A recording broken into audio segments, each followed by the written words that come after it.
Douglas, transmitir o vírus, a contaminação para um ente querido foi a maior das preocupações, né? Foi o que causou mais medo e ainda causa. Isso. Essa pesquisa, Sofia, é da Universidade Federal de Minas Gerais e fala que esse medo estava ainda maior e está ainda maior em profissionais da área de saúde. Vai para o hospital, vai para a sua luta de voltar para casa e contaminar quem está lá no seu ambiente doméstico. A gente conversa aqui agora, ao vivo no Bom Dia, com o psicólogo, doutor Lies Pinheiro. Doutor, bom dia, bem-vindo. O medo, a gente sabe, é instinto natural do ser humano, né? Mas esse medo exagerado, exacerbado, é que complica tudo e deixa a gente em outro caminho ao longo do dia e ao longo da vida. Bom dia, bem-vindo. Bom dia a todos. O medo é um instinto natural e é um instinto de sobrevivência. No entanto, a exacerbação desse medo é que leva justamente à possibilidade do aumento do estresse. Então, o que acontece? Vários profissionais estão vivenciando algo extremamente novo para a nossa geração. E as pessoas, de modo geral, estão vivenciando uma pandemia que nunca antes nós, na nossa geração, tínhamos vivido antes. Então, o que acontece? O medo da morte, o medo de contaminar pessoas queridas em casa, principalmente idosos, o público mais vulnerável, leva justamente um aumento considerável desse instinto, né? Dessa emoção. E o que vai acontecer? Esse indivíduo vai gerar o que nós chamamos de estresse. Doutor, a pesquisa ouviu várias pessoas, mas esse medo estava exacerbado, essa foi a palavra que o senhor usou, mas em profissionais da área de saúde. Esse medo mesmo, de passar o dia lá cuidando, salvando vidas e voltar para sua casa, seu ambiente lá doméstico, e contaminar seu pai, sua mãe, seu filho, seu esposo, algum parente que está lá com você. Verdade. A pesquisa foi feita pela Universidade Federal de Minas Gerais e pela Associação Brasileira de Psiquiatria, justamente tentando compreender como é o enfrentamento desse medo por profissionais da área de saúde. O que acontece? Houve um aumento considerável em profissionais com medo de contaminar as pessoas em casa, principalmente a população mais vulnerável, idosos. O que acontece? Esses profissionais que estão na linha de frente do combate ao Covid começa a justamente aumentar a dificuldade em lidar com o trabalho e as suas relações familiares, justamente por esse medo que começa a aumentar consideravelmente. Isso vem atrapalhando o seu desempenho no dia a dia, no ambiente hospitalar, no ambiente clínico? Perfeito. O que acontece? Toda vez que nós temos um aumento considerável de estresse, isso vai entrar no nosso dia a dia como um empecilho para o bom desenvolvimento das nossas atividades. De forma natural? Lógico, de forma natural. Mas o que acontece? Esse aumento do estresse pode gerar o que nós chamamos de estresse pós-traumático.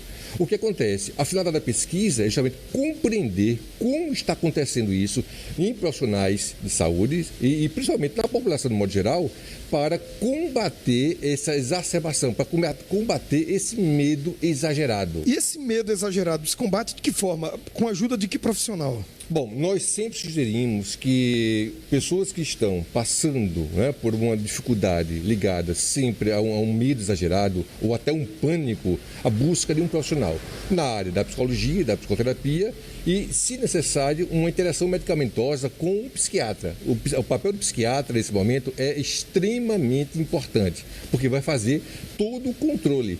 Lembre-se que o nosso comportamento, acima de tudo, ele é bioquímico. Então, é necessário uma interação entre psiquiatria e psicologia. E essa dosagem de medo exacerbado, quem é que faz? Você consegue se perceber? Ou alguém do ambiente familiar que fala, você precisa buscar uma ajuda, está na hora. Que estalo seria, que despertar seria esse? Na grande maioria das vezes, o próprio indivíduo percebe a exageração desse medo. Então, o pânico, ele vai tomar conta do indivíduo. Então, o que é a questão do medo da nossa vida? É justamente quando nós não conseguimos lidar com ele.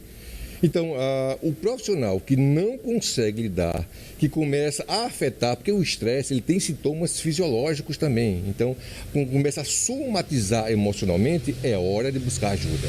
E essa ajuda que o senhor falou, ou do psicólogo, ou do psiquiatra, um psicoterapeuta? Isso, que é extremamente importante para amenizar os efeitos. A gente vive desde março nesse mundo, né? Com pandemia, a primeira onda, estamos na segunda onda, não estamos, perdendo quem a gente gosta, algum conhecido que que adoece e esse medo vem para todo mundo a todo instante.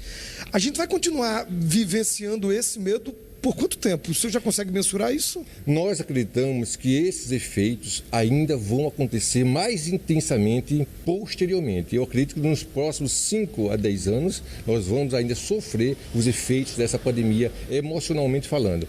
Por quê? Porque nós estamos vivenciando uma pandemia que está gerando estresse. E todo nível de estresse muito alto pode gerar, principalmente associado ao medo da morte, pode associar o que nós chamamos de estresse pós-traumático. O que vem depois dessa pandemia é que nós ainda vamos estudar. E mais forte, em crianças, em jovens, em adultos, em idosos, ou ele bate na porta de todo mundo de forma igual?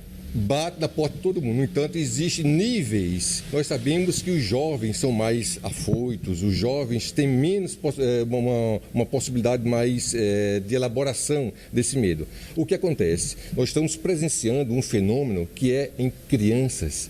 O isolamento social começa a ter efeitos significativos na vida emocional dessa criança.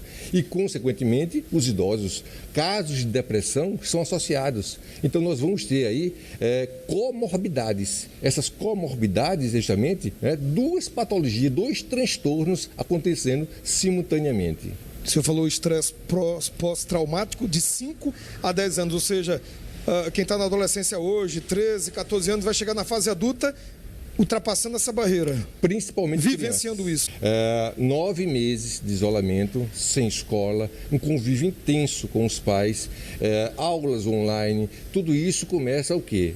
O isolamento ele tem um efeito emocional muito significativo na nossa vida. Então, é uma mudança, é uma quebra absurda de rotina. Então, essa criança vai inevitavelmente apresentar uma sintomatologia. Então, essa sintomatologia ela vai aprender a lidar. O que é bom e o que tem de bom por trás de tudo isso, de uma criança, é que ela tem um poder de superação muito grande.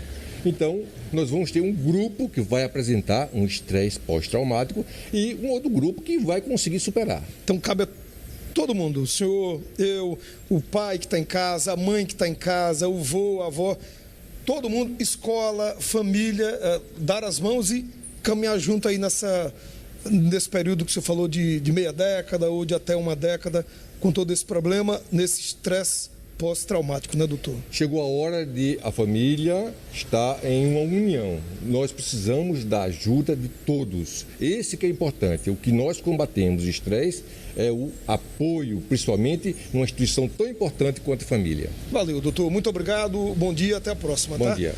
Gilvan, Sofia, segue o bom dia. A gente volta já. Douglas, obrigada pelas informações e realmente a gente vai continuar vivendo esses anseios, esses medos por muito tempo ainda. Obrigada pelos detalhes. Vamos ter que trabalhar bem isso durante muito tempo, né?